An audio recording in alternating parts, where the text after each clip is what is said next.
दत्तगुरूंचा हा मंत्र आपल्या आयुष्यातून वाईट शक्तींचा नाश करतो। आज थोडा वेळ जाऊ द्या, पण हा मंत्र अवश्य ऐका। या मंत्रामुळे कितीही मोठ्या संकटाचे निवारण होईल।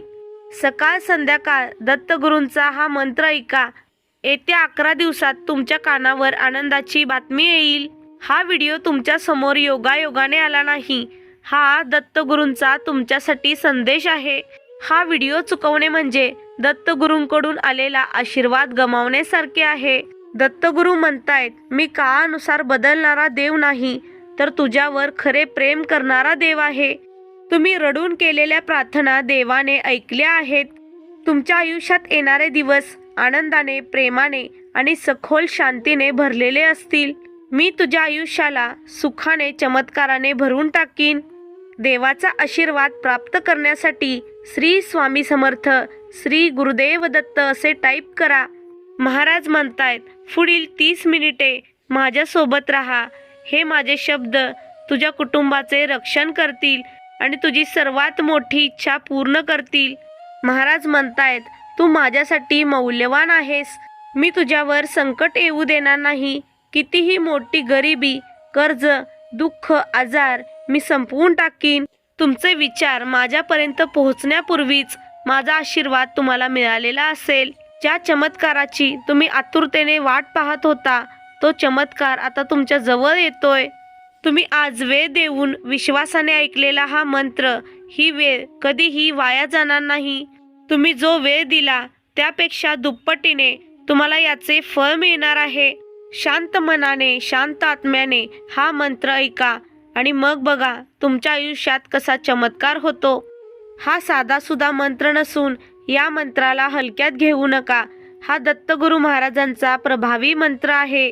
मनात कोणतीही शंका ठेवू नका। विश्वासाने हा मंत्र ऐकून पहा। विश्वासाने हा मंत्र ऐकल्याने तुम्हाला आशीर्वादाच्या रूपात सर्व काही मिळेल। तुमच्या खांद्यावर असलेले कर्जाचे ओझे आता कमी होणार आहे। हा काळ तुमच्या जीवनात शांती भरण्यासाठी आहे। दत्तगुरू महाराजांचा आशीर्वाद, त्यांची कृपा तुमचे आयुष्य सुख समृद्धीने भरून टाकेल। तुम्ही हरला असाल, थकला असाल, चिंतेत असाल, पण आता काळजी करू नका, कारण आता तुमचे दिवस बदलणार आहेत। तुम्ही खूप काही प्रयत्न केले, पण तरीही काही साध्य झाले नसेल, तर एकदा हा मंत्र ऐकून पहा। या मंत्राचा जप करून पहा। तुमच्या नशिबाचे दार उघडण्याची वेळ जवळ आली आहे। प्रिय भक्तांनो, शक्य असल्यास सलग 3 दिवस हा मंत्र सकाळ आणि संध्याकाळ ऐकून पहा। तुमची प्रत्येक प्रार्थना आज देवापर्यंत पोहोचणार आहे। हा मंत्र ऐकताना तुमची जी काही इच्छा आहे ती देवासमोर व्यक्त करा। चला तर प्रिय भक्तांनो, या मंत्र जपाला सुरुवात करूया।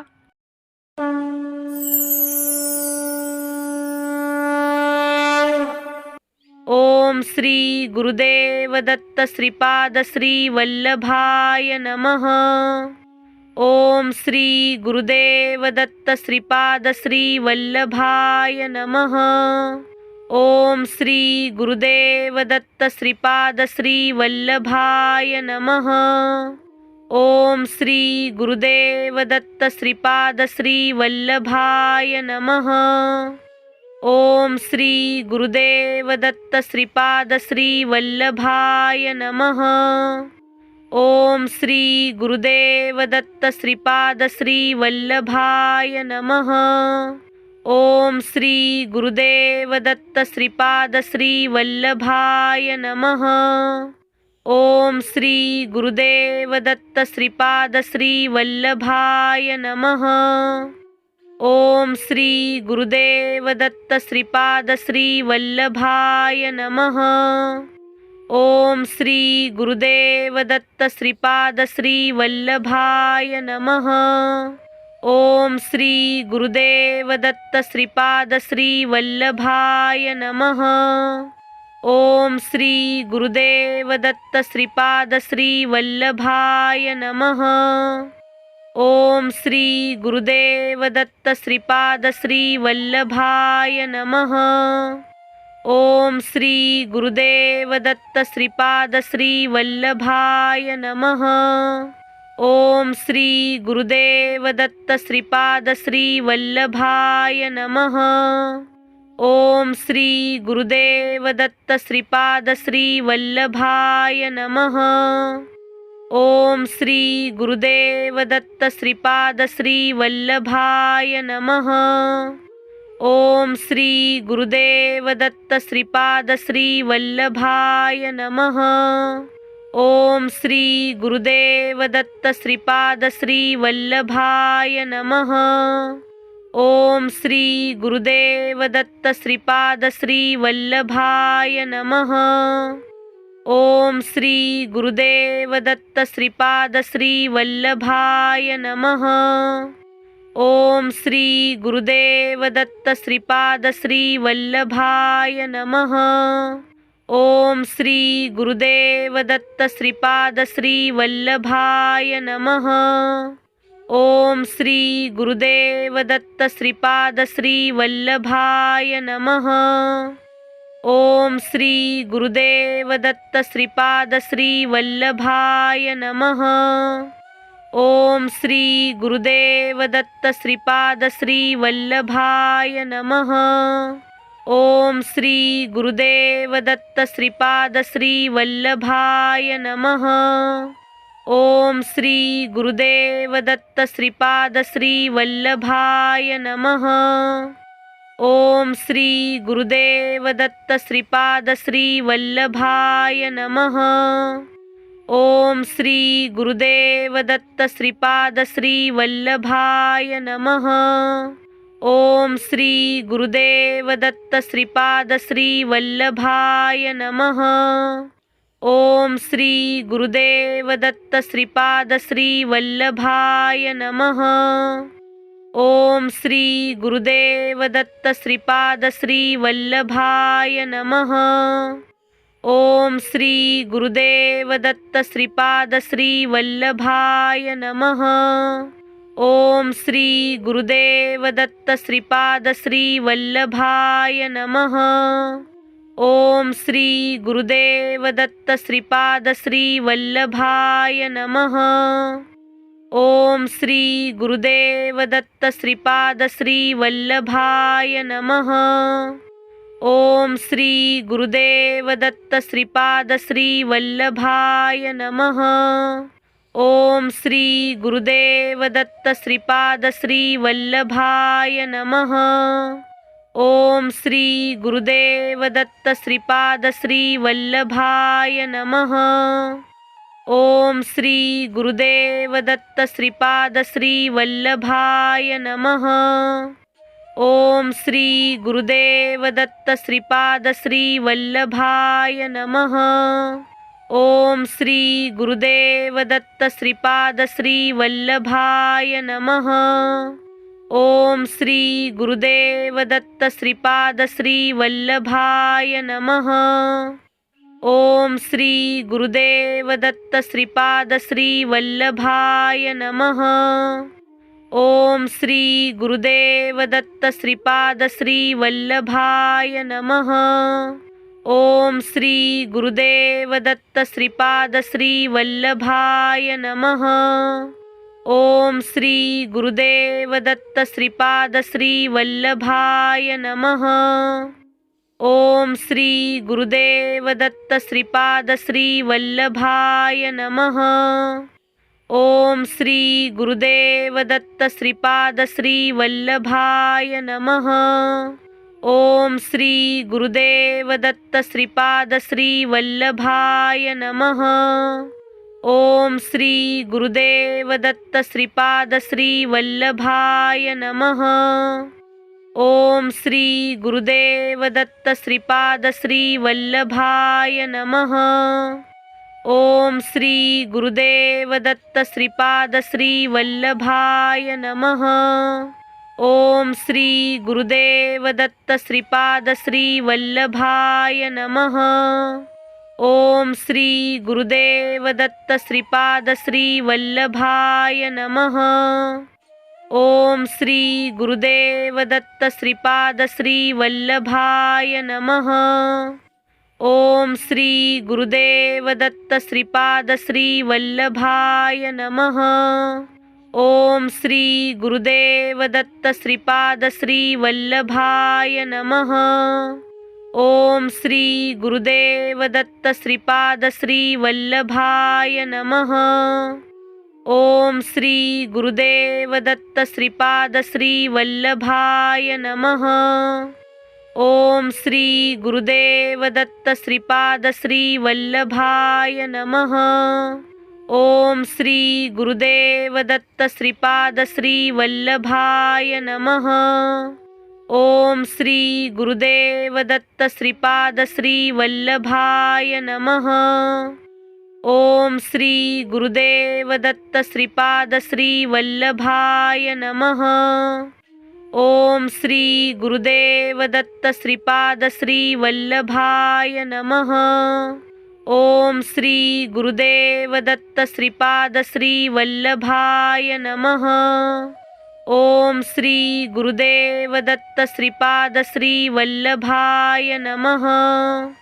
ओम श्री गुरुदेव दत्त श्रीपाद श्री वल्लभाय नमः। ओम श्री गुरुदेव दत्त श्रीपाद श्री वल्लभाय नमः। ओम श्री गुरुदेव दत्त श्रीपाद श्री वल्लभाय नमः। ओम श्री गुरुदेव दत्त श्रीपाद श्री वल्लभाय नमः। ओम श्री गुरुदेव दत्त श्रीपाद श्री वल्लभाय नमः। ओम श्री गुरुदेव दत्त श्रीपाद श्री वल्लभाय नमः। ओम श्री गुरुदेव दत्त श्रीपाद श्री वल्लभाय नमः। ओम श्री गुरुदेव दत्त श्रीपाद श्री वल्लभाय नमः। ओम श्री गुरुदेव दत्त श्रीपाद श्री वल्लभाय नमः। ओम श्री गुरुदेव दत्त श्रीपाद श्री वल्लभाय नमः। ओम श्री गुरुदेव दत्त श्रीपाद श्री वल्लभाय नमः। ओम श्री गुरुदेव दत्त श्रीपाद श्री वल्लभाय नमः। ओम श्री गुरुदेव दत्त श्रीपाद श्री वल्लभाय नमः।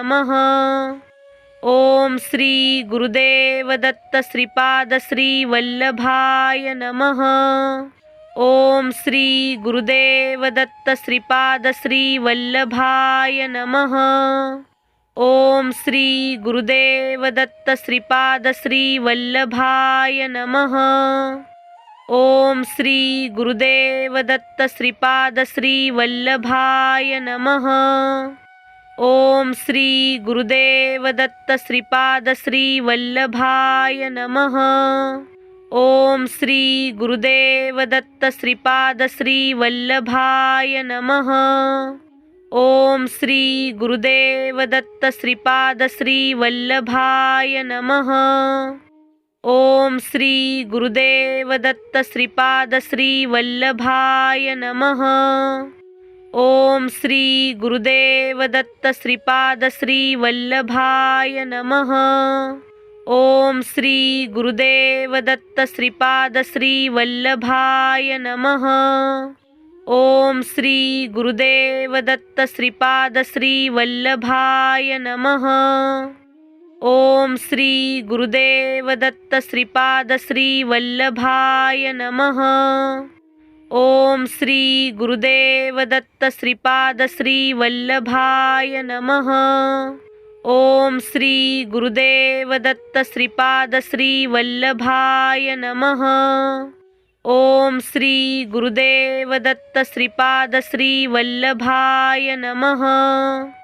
ओम श्री गुरुदेव दत्त श्रीपाद श्री वल्लभाय नमः। ओम श्री गुरुदेव दत्त श्रीपाद श्री वल्लभाय नमः। ओम श्री गुरुदेव दत्त श्रीपाद श्री वल्लभाय नमः। ओम श्री गुरुदेव दत्त श्रीपाद श्री वल्लभाय नमः। ओम श्री गुरुदेव दत्त श्रीपाद श्री वल्लभाय नमः। ओम श्री गुरुदेव दत्त श्रीपाद श्री वल्लभाय नमः। ओम श्री गुरुदेव दत्त श्रीपाद श्री वल्लभाय नमः। ओम श्री गुरुदेव दत्त श्रीपाद श्री वल्लभाय नमः। ओम श्री गुरुदेव दत्त श्रीपाद श्री वल्लभाय नमः। ओम श्री गुरुदेव दत्त श्रीपाद श्री वल्लभाय नमः। ओम श्री गुरुदेव दत्त श्रीपाद श्री वल्लभाय नमः। ओम श्री गुरुदेव दत्त श्रीपाद श्री वल्लभाय नमः। ओम श्री गुरुदेव दत्त श्रीपाद श्री वल्लभाय नमः। ओम श्री गुरुदेव दत्त श्रीपाद श्री वल्लभाय नमः। ओम श्री गुरुदेव दत्त श्रीपाद श्री वल्लभाय नमः। ओम श्री गुरुदेव दत्त श्रीपाद श्री वल्लभाय नमः। ओम श्री गुरुदेव दत्त श्रीपाद श्री वल्लभाय नमः। ओम श्री गुरुदेव दत्त श्रीपाद श्री वल्लभाय नमः। ओम श्री गुरुदेव दत्त श्रीपाद श्री वल्लभाय नमः। ओम श्री गुरुदेव दत्त श्रीपाद श्री वल्लभाय नमः। ओम श्री गुरुदेव दत्त श्रीपाद श्री वल्लभाय नमः। ओम श्री गुरुदेव दत्त श्रीपाद श्री वल्लभाय नमः। ओम श्री गुरुदेव दत्त श्रीपाद श्री वल्लभाय नमः। ओम श्री गुरुदेव दत्त श्रीपाद श्री वल्लभाय नमः। ओम श्री गुरुदेव दत्त श्रीपाद श्री वल्लभाय नमः। ओम श्री गुरुदेव दत्त श्रीपाद श्री वल्लभाय नमः। ओम श्री गुरुदेव दत्त श्रीपाद श्री वल्लभाय नमः। ओम श्री गुरुदेव दत्त श्रीपाद श्री वल्लभाय नमः। ओम श्री गुरुदेव दत्त श्रीपाद श्री वल्लभाय नमः। ओम श्री गुरुदेव दत्त श्रीपाद श्री वल्लभाय नमः। ओम श्री गुरुदेव दत्त श्रीपाद श्री वल्लभाय नमः। ओम श्री गुरुदेव दत्त श्रीपाद श्री वल्लभाय नमः। ओम श्री गुरुदेव दत्त श्रीपाद श्री वल्लभाय नमः। ओम श्री गुरुदेव दत्त श्रीपाद श्री वल्लभाय नमः। ओम श्री गुरुदेव दत्त श्रीपाद श्री वल्लभाय नमः। ओम श्री गुरुदेव दत्त श्रीपाद श्री वल्लभाय नमः। ओम श्री गुरुदेव दत्त श्रीपाद श्री वल्लभाय नमः। ओम श्री गुरुदेव दत्त श्रीपाद श्री वल्लभाय नमः। ओम श्री गुरुदेव दत्त श्रीपाद श्री वल्लभाय नमः। ओम श्री गुरुदेव दत्त श्रीपाद श्री वल्लभाय नमः।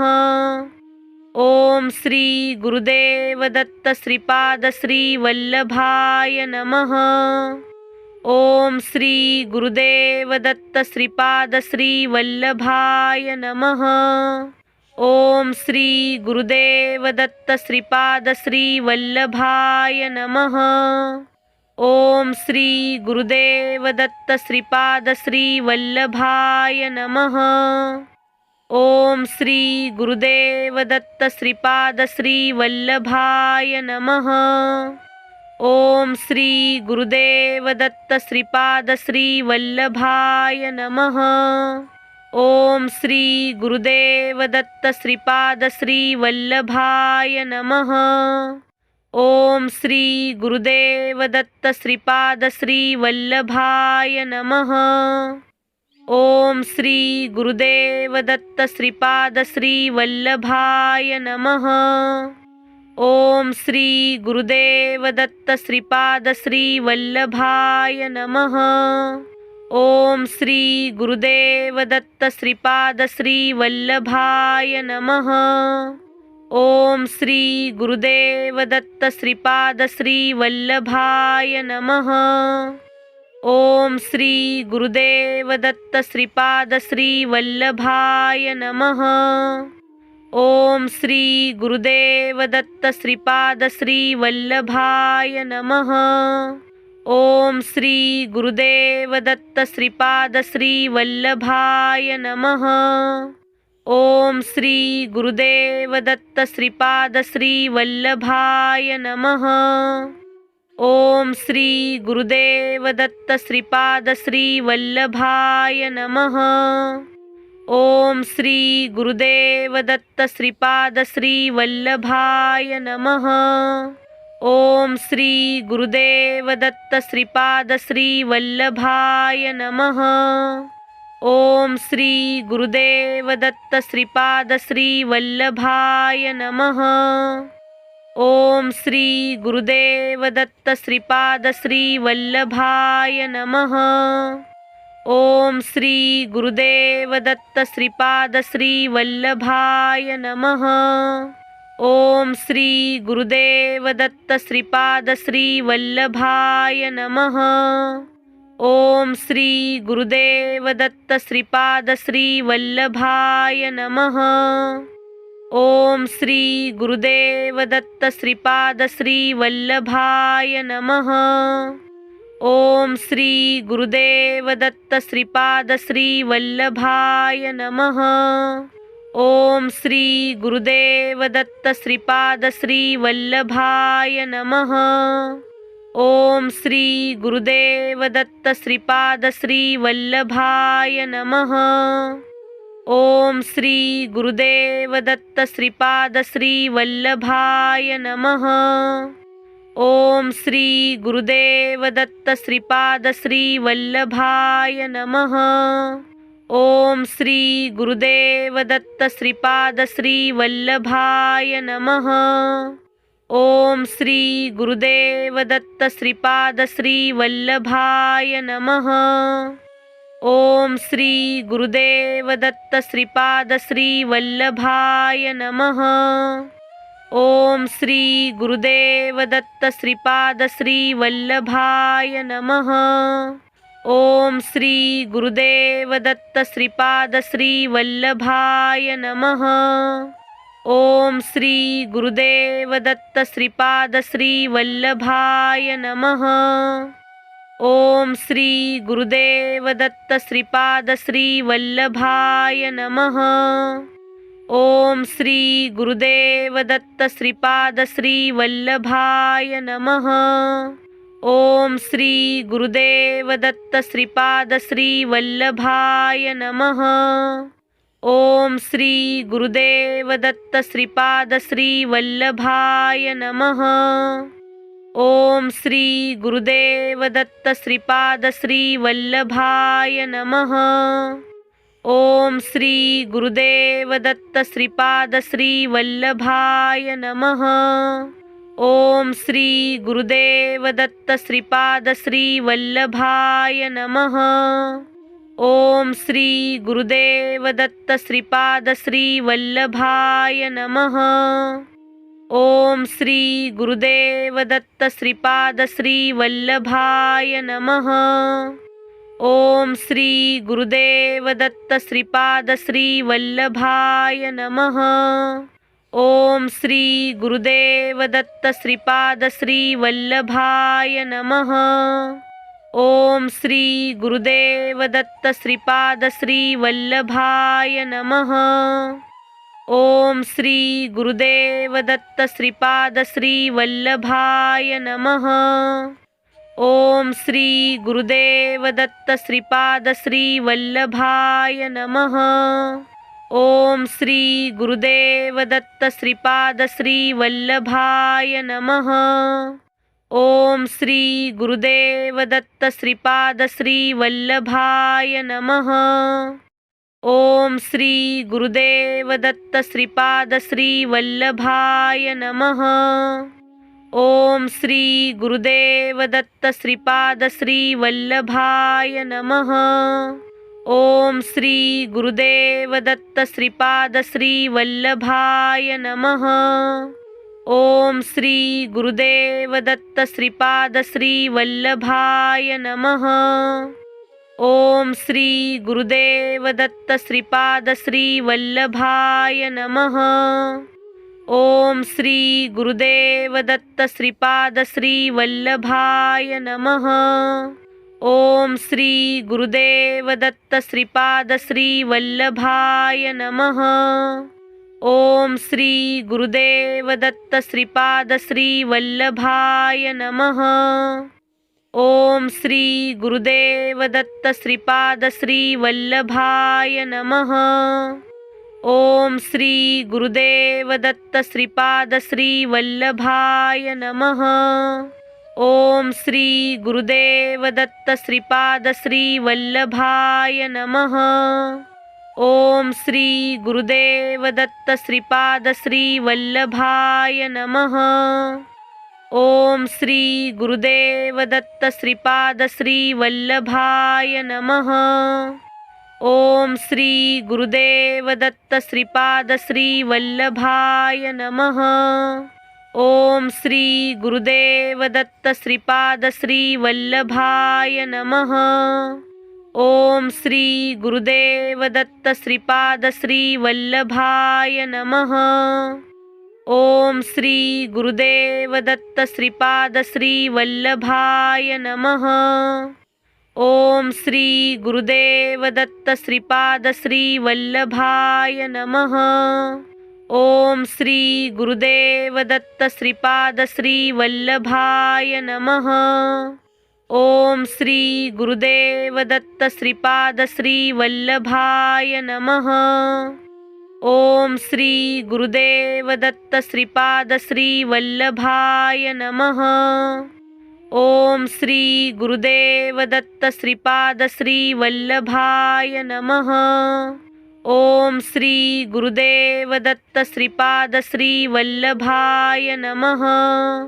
ओम श्री गुरुदेव दत्त श्रीपाद श्री वल्लभाय नमः। ओम श्री गुरुदेव दत्त श्रीपाद श्री वल्लभाय नमः। ओम श्री गुरुदेव दत्त श्रीपाद श्री वल्लभाय नमः। ओम श्री गुरुदेव दत्त श्रीपाद श्री वल्लभाय नमः। ओम श्री गुरुदेव दत्त श्रीपाद श्री वल्लभाय नमः।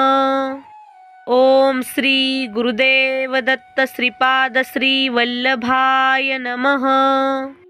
ओम श्री गुरुदेव दत्त श्रीपाद श्री वल्लभाय नमः। ओम श्री गुरुदेव दत्त श्रीपाद श्री वल्लभाय नमः। ओम श्री गुरुदेव दत्त श्रीपाद श्री वल्लभाय नमः। ओम श्री गुरुदेव दत्त श्रीपाद श्री वल्लभाय नमः।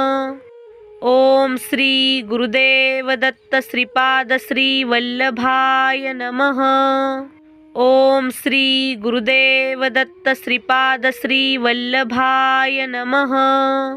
ओम श्री गुरुदेव दत्त श्रीपाद श्री वल्लभाय नमः।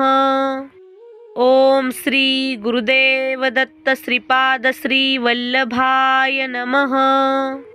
ओम श्री गुरुदेव दत्त श्रीपाद श्री वल्लभाय नमः।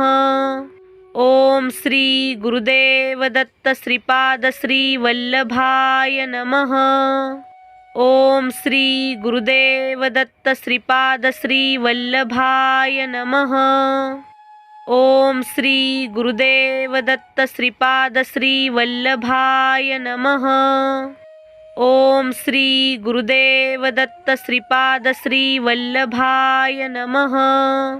ओम श्री गुरुदेव दत्त श्रीपाद श्री वल्लभाय नमः। ओम श्री गुरुदेव दत्त श्रीपाद श्री वल्लभाय नमः। ओम श्री गुरुदेव दत्त श्रीपाद श्री वल्लभाय नमः। ओम श्री गुरुदेव दत्त श्रीपाद श्री वल्लभाय नमः। ओम श्री गुरुदेव दत्त श्रीपाद श्री वल्लभाय नमः। ओम श्री गुरुदेव दत्त श्रीपाद श्री वल्लभाय नमः। ओम श्री गुरुदेव दत्त श्रीपाद श्री वल्लभाय नमः। ओम श्री गुरुदेव दत्त श्रीपाद श्री वल्लभाय नमः। ओम श्री गुरुदेव दत्त श्रीपाद श्री वल्लभाय नमः। ओम श्री गुरुदेव दत्त श्रीपाद श्री वल्लभाय नमः। ओम श्री गुरुदेव दत्त श्रीपाद श्री वल्लभाय नमः। ओम श्री गुरुदेव दत्त श्रीपाद श्री वल्लभाय नमः। ओम श्री गुरुदेव दत्त श्रीपाद श्री वल्लभाय नमः। ओम श्री गुरुदेव दत्त श्रीपाद श्री वल्लभाय नमः। ओम श्री गुरुदेव दत्त श्रीपाद श्री वल्लभाय नमः। ओम श्री गुरुदेव दत्त श्रीपाद श्री वल्लभाय नमः। ओम श्री गुरुदेव दत्त श्रीपाद श्री वल्लभाय नमः। ओम श्री गुरुदेव दत्त श्रीपाद श्री वल्लभाय नमः। ओम श्री गुरुदेव दत्त श्रीपाद श्री वल्लभाय नमः। ओम श्री गुरुदेव दत्त श्रीपाद श्री वल्लभाय नमः। ओम श्री गुरुदेव दत्त श्रीपाद श्री वल्लभाय नमः। ओम श्री गुरुदेव दत्त श्रीपाद श्री वल्लभाय नमः। ओम श्री गुरुदेव दत्त श्रीपाद श्री वल्लभाय नमः। ओम श्री गुरुदेव दत्त श्रीपाद श्री वल्लभाय नमः। ओम श्री गुरुदेव दत्त श्रीपाद श्री वल्लभाय नमः। ओम श्री गुरुदेव दत्त श्रीपाद श्री वल्लभाय नमः। ओम श्री गुरुदेव दत्त श्रीपाद श्री वल्लभाय नमः।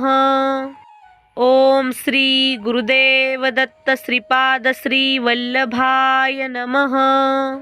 ओम श्री गुरुदेव दत्त श्रीपाद श्री वल्लभाय नमः।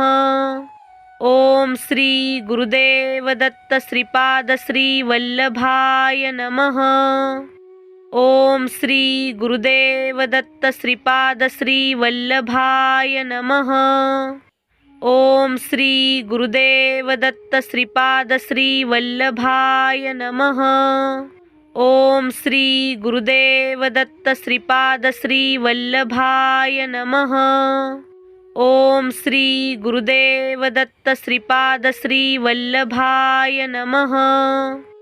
ओम श्री गुरुदेव दत्त श्रीपाद श्री वल्लभाय नमः।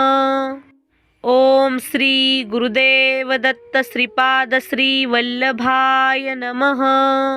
ओम श्री गुरुदेव दत्त श्रीपाद श्री वल्लभाय नमः। ओम श्री गुरुदेव दत्त श्रीपाद श्री वल्लभाय नमः। ओम श्री गुरुदेव दत्त श्रीपाद श्री वल्लभाय नमः। ओम श्री गुरुदेव दत्त श्रीपाद श्री वल्लभाय नमः। ओम श्री गुरुदेव दत्त श्रीपाद श्री वल्लभाय नमः। ओम श्री गुरुदेव दत्त श्रीपाद श्री वल्लभाय नमः। ओम श्री गुरुदेव दत्त श्रीपाद श्री वल्लभाय नमः। ओम श्री गुरुदेव दत्त श्रीपाद श्री वल्लभाय नमः। ओम श्री गुरुदेव दत्त श्रीपाद श्री वल्लभाय नमः। ओम श्री गुरुदेव दत्त श्रीपाद श्री वल्लभाय नमः। ओम श्री गुरुदेव दत्त श्रीपाद श्री वल्लभाय नमः। ओम श्री गुरुदेव दत्त श्रीपाद श्री वल्लभाय नमः। ओम श्री गुरुदेव दत्त श्रीपाद श्री वल्लभाय नमः। ओम श्री गुरुदेव दत्त श्रीपाद श्री वल्लभाय नमः। ओम श्री गुरुदेव दत्त श्रीपाद श्री वल्लभाय नमः। ओम श्री गुरुदेव दत्त श्रीपाद श्री वल्लभाय नमः। ओम श्री गुरुदेव दत्त श्रीपाद श्री वल्लभाय नमः। ओम श्री गुरुदेव दत्त श्रीपाद श्री वल्लभाय नमः। ओम श्री गुरुदेव दत्त श्रीपाद श्री वल्लभाय नमः। ओम श्री गुरुदेव दत्त श्रीपाद श्री वल्लभाय नमः। ओम श्री गुरुदेव दत्त श्रीपाद श्री वल्लभाय नमः। ओम श्री गुरुदेव दत्त श्रीपाद श्री वल्लभाय नमः। ओम श्री गुरुदेव दत्त श्रीपाद श्री वल्लभाय नमः।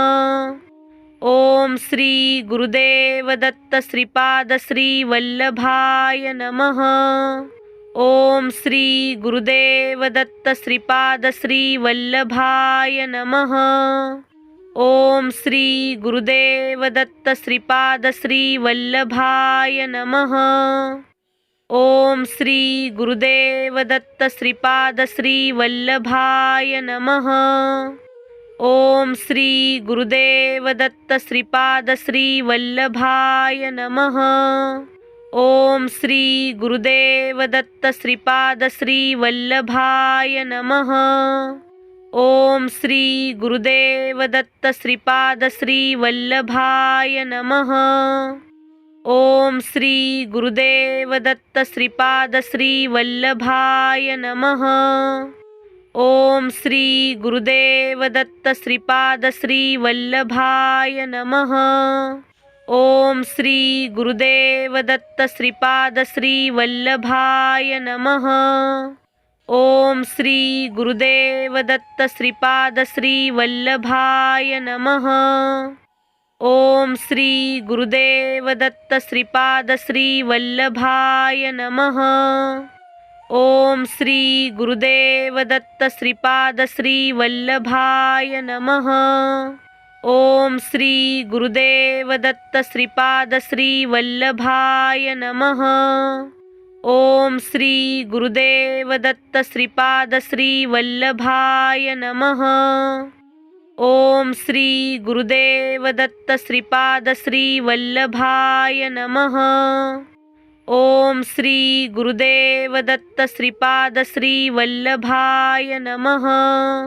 ओम श्री गुरुदेव दत्त श्रीपाद श्री वल्लभाय नमः। ओम श्री गुरुदेव दत्त श्रीपाद श्री वल्लभाय नमः। ओम श्री गुरुदेव दत्त श्रीपाद श्री वल्लभाय नमः। ओम श्री गुरुदेव दत्त श्रीपाद श्री वल्लभाय नमः। ओम श्री गुरुदेव दत्त श्रीपाद श्री वल्लभाय नमः। ओम श्री गुरुदेव दत्त श्रीपाद श्री वल्लभाय नमः। ओम श्री गुरुदेव दत्त श्रीपाद श्री वल्लभाय नमः। ओम श्री गुरुदेव दत्त श्रीपाद श्री वल्लभाय नमः। ओम श्री गुरुदेव दत्त श्रीपाद श्री वल्लभाय नमः। ओम श्री गुरुदेव दत्त श्रीपाद श्री वल्लभाय नमः। ओम श्री गुरुदेव दत्त श्रीपाद श्री वल्लभाय नमः. ओम श्री गुरुदेव दत्त श्रीपाद श्री वल्लभाय नमः. ओम श्री गुरुदेव दत्त श्रीपाद श्री वल्लभाय नमः. ओम श्री गुरुदेव दत्त श्रीपाद श्री वल्लभाय नमः. ओम श्री गुरुदेव दत्त श्रीपाद श्री वल्लभाय नमः. ओम श्री गुरुदेव दत्त श्रीपाद श्री वल्लभाय नमः. ओम श्री गुरुदेव दत्त श्रीपाद श्री वल्लभाय नमः. ओम श्री गुरुदेव दत्त श्रीपाद श्री वल्लभाय नमः. ओम श्री गुरुदेव दत्त श्रीपाद श्री वल्लभाय नमः. ओम श्री गुरुदेव दत्त श्रीपाद श्री वल्लभाय नमः. ओम श्री गुरुदेव दत्त श्रीपाद श्री वल्लभाय नमः. ओम श्री गुरुदेव दत्त श्रीपाद श्री वल्लभाय नमः. ओम श्री गुरुदेव दत्त श्रीपाद श्री वल्लभाय नमः. ओम श्री गुरुदेव दत्त श्रीपाद श्री वल्लभाय नमः. ओम श्री गुरुदेव दत्त श्रीपाद श्री वल्लभाय नमः. ओम श्री गुरुदेव दत्त श्रीपाद श्री वल्लभाय नमः. ओम श्री गुरुदेव दत्त श्रीपाद श्री वल्लभाय नमः. ओम श्री गुरुदेव दत्त श्रीपाद श्री वल्लभाय नमः. ओम श्री गुरुदेव दत्त श्रीपाद श्री वल्लभाय नमः. ओम श्री गुरुदेव दत्त श्रीपाद श्री वल्लभाय नमः. ओम श्री गुरुदेव दत्त श्रीपाद श्री वल्लभाय नमः. ओम श्री गुरुदेव दत्त श्रीपाद श्री वल्लभाय नमः. ओम श्री गुरुदेव दत्त श्रीपाद श्री वल्लभाय नमः. ओम श्री गुरुदेव दत्त श्रीपाद श्री वल्लभाय नमः. ओम श्री गुरुदेव दत्त श्रीपाद श्री वल्लभाय नमः. ओम श्री गुरुदेव दत्त श्रीपाद श्री वल्लभाय नमः.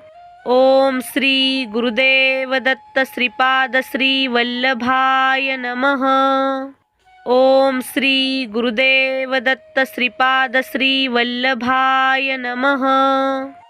ओम श्री गुरुदेव दत्त श्रीपाद श्री वल्लभाय नमः.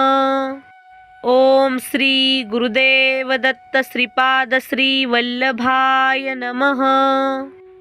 ओम श्री गुरुदेव दत्त श्रीपाद श्री वल्लभाय नमः. ओम श्री गुरुदेव दत्त श्रीपाद श्री वल्लभाय नमः. ओम श्री गुरुदेव दत्त श्रीपाद श्री वल्लभाय नमः. ओम श्री गुरुदेव दत्त श्रीपाद श्री वल्लभाय नमः. ओम श्री गुरुदेव दत्त श्रीपाद श्री वल्लभाय नमः. ओम श्री गुरुदेव दत्त श्रीपाद श्री वल्लभाय नमः. ओम श्री गुरुदेव दत्त श्रीपाद श्री वल्लभाय नमः. ओम श्री गुरुदेव दत्त श्रीपाद श्री वल्लभाय नमः. ओम श्री गुरुदेव दत्त श्रीपाद श्री वल्लभाय नमः. ओम श्री गुरुदेव दत्त श्रीपाद श्री वल्लभाय नमः. ओम श्री गुरुदेव दत्त श्रीपाद श्री वल्लभाय नमः. ओम श्री गुरुदेव दत्त श्रीपाद श्री वल्लभाय नमः. ओम श्री गुरुदेव दत्त श्रीपाद श्री वल्लभाय नमः. ओम श्री गुरुदेव दत्त श्रीपाद श्री वल्लभाय नमः। ओम श्री गुरुदेव दत्त श्रीपाद श्री वल्लभाय नमः। ओम श्री गुरुदेव दत्त श्रीपाद श्री वल्लभाय नमः। ओम श्री गुरुदेव दत्त श्रीपाद श्री वल्लभाय नमः। ओम श्री गुरुदेव दत्त श्रीपाद श्री वल्लभाय नमः। ओम श्री गुरुदेव दत्त श्रीपाद श्री वल्लभाय नमः। ओम श्री गुरुदेव दत्त श्रीपाद श्री वल्लभाय नमः। ओम श्री गुरुदेव दत्त श्रीपाद श्री वल्लभाय नमः। ओम श्री गुरुदेव दत्त श्रीपाद श्री वल्लभाय नमः। ओम श्री गुरुदेव दत्त श्रीपाद श्री वल्लभाय नमः। ओम श्री गुरुदेव दत्त श्रीपाद श्री वल्लभाय नमः। ओम श्री गुरुदेव दत्त श्रीपाद श्री वल्लभाय नमः। ओम श्री गुरुदेव दत्त श्रीपाद श्री वल्लभाय नमः। ओम श्री गुरुदेव दत्त श्रीपाद श्री वल्लभाय नमः। ओम श्री गुरुदेव दत्त श्रीपाद श्री वल्लभाय नमः। ओम श्री गुरुदेव दत्त श्रीपाद श्री वल्लभाय नमः। ओम श्री गुरुदेव दत्त श्रीपाद श्री वल्लभाय नमः। ओम श्री गुरुदेव दत्त श्रीपाद श्री वल्लभाय नमः। ओम श्री गुरुदेव दत्त श्रीपाद श्री वल्लभाय नमः।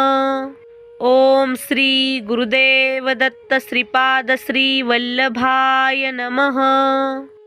ओम श्री गुरुदेव दत्त श्रीपाद श्री वल्लभाय नमः। ओम श्री गुरुदेव दत्त श्रीपाद श्री वल्लभाय नमः। ओम श्री गुरुदेव दत्त श्रीपाद श्री वल्लभाय नमः। ओम श्री गुरुदेव दत्त श्रीपाद श्री वल्लभाय नमः। ओम श्री गुरुदेव दत्त श्रीपाद श्री वल्लभाय नमः। ओम श्री गुरुदेव दत्त श्रीपाद श्री वल्लभाय नमः। ओम श्री गुरुदेव दत्त श्रीपाद श्री वल्लभाय नमः। ओम श्री गुरुदेव दत्त श्रीपाद श्री वल्लभाय नमः। ओम श्री गुरुदेव दत्त श्रीपाद श्री वल्लभाय नमः। ओम श्री गुरुदेव दत्त श्रीपाद श्री वल्लभाय नमः। ओम श्री गुरुदेव दत्त श्रीपाद श्री वल्लभाय नमः। ओम श्री गुरुदेव दत्त श्रीपाद श्री वल्लभाय नमः। ओम श्री गुरुदेव दत्त श्रीपाद श्री वल्लभाय नमः। ओम श्री गुरुदेव दत्त श्रीपाद श्री वल्लभाय नमः। ओम श्री गुरुदेव दत्त श्रीपाद श्री वल्लभाय नमः। ओम श्री गुरुदेव दत्त श्रीपाद श्री वल्लभाय नमः। ओम श्री गुरुदेव दत्त श्रीपाद श्री वल्लभाय नमः। ओम श्री गुरुदेव दत्त श्रीपाद श्री वल्लभाय नमः। ओम श्री गुरुदेव दत्त श्रीपाद श्री वल्लभाय नमः। ओम श्री गुरुदेव दत्त श्रीपाद श्री वल्लभाय नमः। ओम श्री गुरुदेव दत्त श्रीपाद श्री वल्लभाय नमः। ओम श्री गुरुदेव दत्त श्रीपाद श्री वल्लभाय नमः। ओम श्री गुरुदेव दत्त श्रीपाद श्री वल्लभाय नमः। ओम श्री गुरुदेव दत्त श्रीपाद श्री वल्लभाय नमः। ओम श्री गुरुदेव दत्त श्रीपाद श्री वल्लभाय नमः। ओम श्री गुरुदेव दत्त श्रीपाद श्री वल्लभाय नमः। ओम श्री गुरुदेव दत्त श्रीपाद श्री वल्लभाय नमः। ओम श्री गुरुदेव दत्त श्रीपाद श्री वल्लभाय नमः। ओम श्री गुरुदेव दत्त श्रीपाद श्री वल्लभाय नमः। ओम श्री गुरुदेव दत्त श्रीपाद श्री वल्लभाय नमः। ओम श्री गुरुदेव दत्त श्रीपाद श्री वल्लभाय नमः। ओम श्री गुरुदेव दत्त श्रीपाद श्री वल्लभाय नमः। ओम श्री गुरुदेव दत्त श्रीपाद श्री वल्लभाय नमः। ओम श्री गुरुदेव दत्त श्रीपाद श्री वल्लभाय नमः। ओम श्री गुरुदेव दत्त श्रीपाद श्री वल्लभाय नमः। ओम श्री गुरुदेव दत्त श्रीपाद श्री वल्लभाय नमः। ओम श्री गुरुदेव दत्त श्रीपाद श्री वल्लभाय नमः। ओम श्री गुरुदेव दत्त श्रीपाद श्री वल्लभाय नमः। ओम श्री गुरुदेव दत्त श्रीपाद श्री वल्लभाय नमः। ओम श्री गुरुदेव दत्त श्रीपाद श्री वल्लभाय नमः। ओम श्री गुरुदेव दत्त श्रीपाद श्री वल्लभाय नमः। ओम श्री गुरुदेव दत्त श्रीपाद श्री वल्लभाय नमः। ओम श्री गुरुदेव दत्त श्रीपाद श्री वल्लभाय नमः। ओम श्री गुरुदेव दत्त श्रीपाद श्री वल्लभाय नमः। ओम श्री गुरुदेव दत्त श्रीपाद श्री वल्लभाय नमः। ओम श्री गुरुदेव दत्त श्रीपाद श्री वल्लभाय नमः। ओम श्री गुरुदेव दत्त श्रीपाद श्री वल्लभाय नमः। ओम श्री गुरुदेव दत्त श्रीपाद श्री वल्लभाय नमः। ओम श्री गुरुदेव दत्त श्रीपाद श्री वल्लभाय नमः। ओम श्री गुरुदेव दत्त श्रीपाद श्री वल्लभाय नमः। ओम श्री गुरुदेव दत्त श्रीपाद श्री वल्लभाय नमः। ओम श्री गुरुदेव दत्त श्रीपाद श्री वल्लभाय नमः। ओम श्री गुरुदेव दत्त श्रीपाद श्री वल्लभाय नमः। ओम श्री गुरुदेव दत्त श्रीपाद श्री वल्लभाय नमः। ओम श्री गुरुदेव दत्त श्रीपाद श्री वल्लभाय नमः।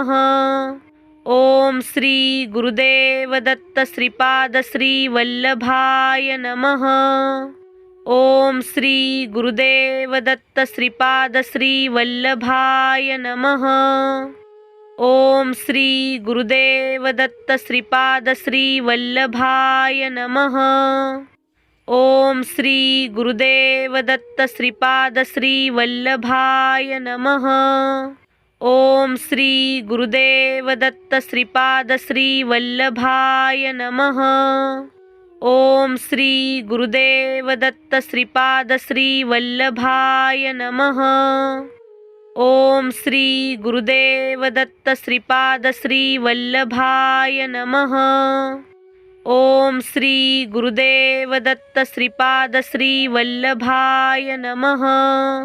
ओम श्री गुरुदेव दत्त श्रीपाद श्री वल्लभाय नमः। ओम श्री गुरुदेव दत्त श्रीपाद श्री वल्लभाय नमः। ओम श्री गुरुदेव दत्त श्रीपाद श्री वल्लभाय नमः। ओम श्री गुरुदेव दत्त श्रीपाद श्री वल्लभाय नमः। ओम श्री गुरुदेव दत्त श्रीपाद श्री वल्लभाय नमः। ओम श्री गुरुदेव दत्त श्रीपाद श्री वल्लभाय नमः। ओम श्री गुरुदेव दत्त श्रीपाद श्री वल्लभाय नमः।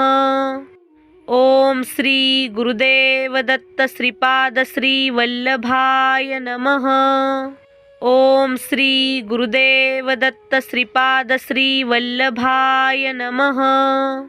ओम श्री गुरुदेव दत्त श्रीपाद श्री वल्लभाय नमः।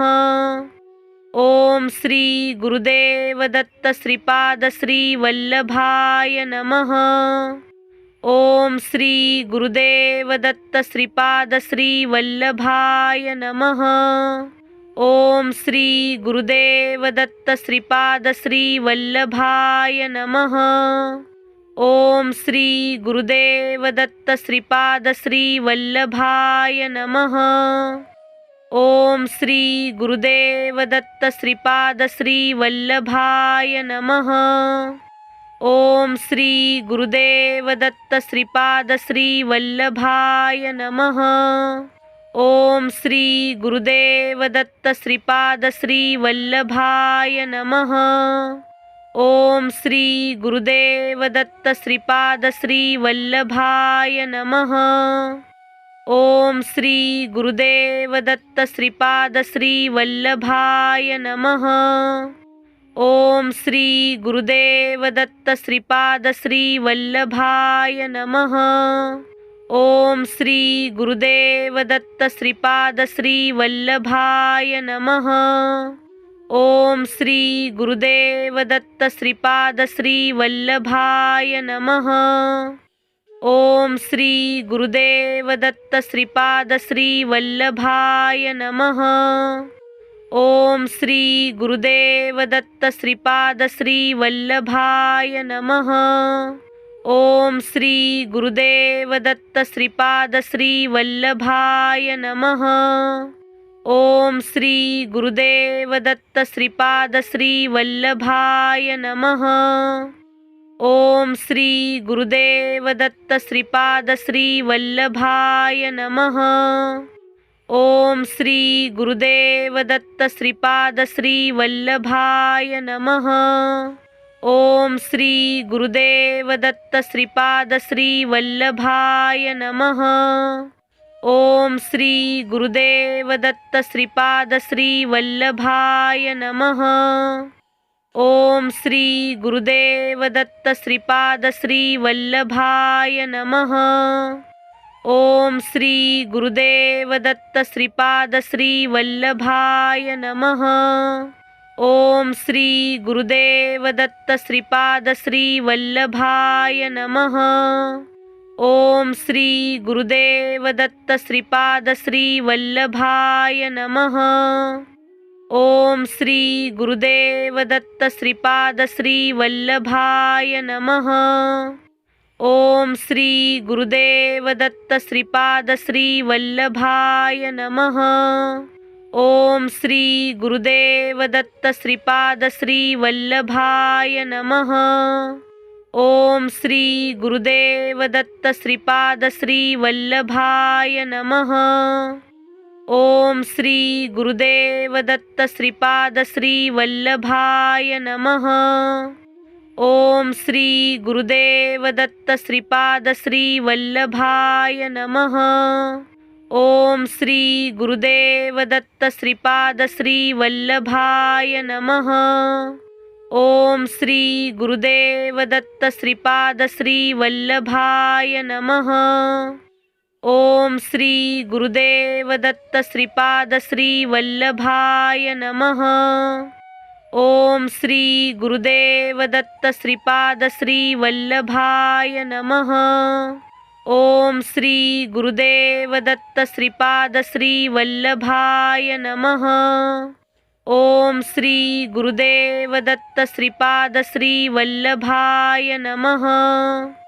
ओम श्री गुरुदेव दत्त श्रीपाद श्री वल्लभाय नमः.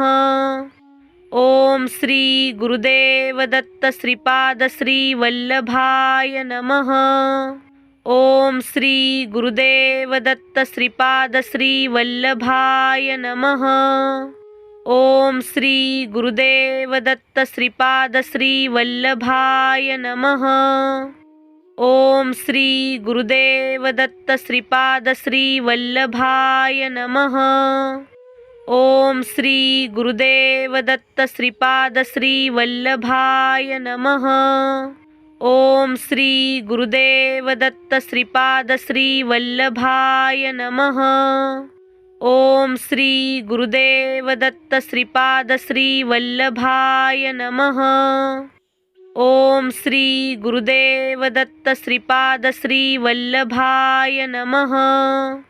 ओम श्री गुरुदेव दत्त श्रीपाद श्री वल्लभाय नमः. ओम श्री गुरुदेव दत्त श्रीपाद श्री वल्लभाय नमः. ओम श्री गुरुदेव दत्त श्रीपाद श्री वल्लभाय नमः. ओम श्री गुरुदेव दत्त श्रीपाद श्री वल्लभाय नमः. ओम श्री गुरुदेव दत्त श्रीपाद श्री वल्लभाय नमः. ओम श्री गुरुदेव दत्त श्रीपाद श्री वल्लभाय नमः. ओम श्री गुरुदेव दत्त श्रीपाद श्री वल्लभाय नमः. ओम श्री गुरुदेव दत्त श्रीपाद श्री वल्लभाय नमः. ओम श्री गुरुदेव दत्त श्रीपाद श्री वल्लभाय नमः. ओम श्री गुरुदेव दत्त श्रीपाद श्री वल्लभाय नमः. ओम श्री गुरुदेव दत्त श्रीपाद श्री वल्लभाय नमः. ओम श्री गुरुदेव दत्त श्रीपाद श्री वल्लभाय नमः. ओम श्री गुरुदेव दत्त श्रीपाद श्री वल्लभाय नमः. ओम श्री गुरुदेव दत्त श्रीपाद श्री वल्लभाय नमः. ओम श्री गुरुदेव दत्त श्रीपाद श्री वल्लभाय नमः. ओम श्री गुरुदेव दत्त श्रीपाद श्री वल्लभाय नमः. ओम श्री गुरुदेव दत्त श्रीपाद श्री वल्लभाय नमः. ओम श्री गुरुदेव दत्त श्रीपाद श्री वल्लभाय नमः. ओम श्री गुरुदेव दत्त श्रीपाद श्री वल्लभाय नमः. ओम श्री गुरुदेव दत्त श्रीपाद श्री वल्लभाय नमः. ओम श्री गुरुदेव दत्त श्रीपाद. ओम श्री गुरुदेव दत्त श्रीपाद श्री वल्लभाय नमः.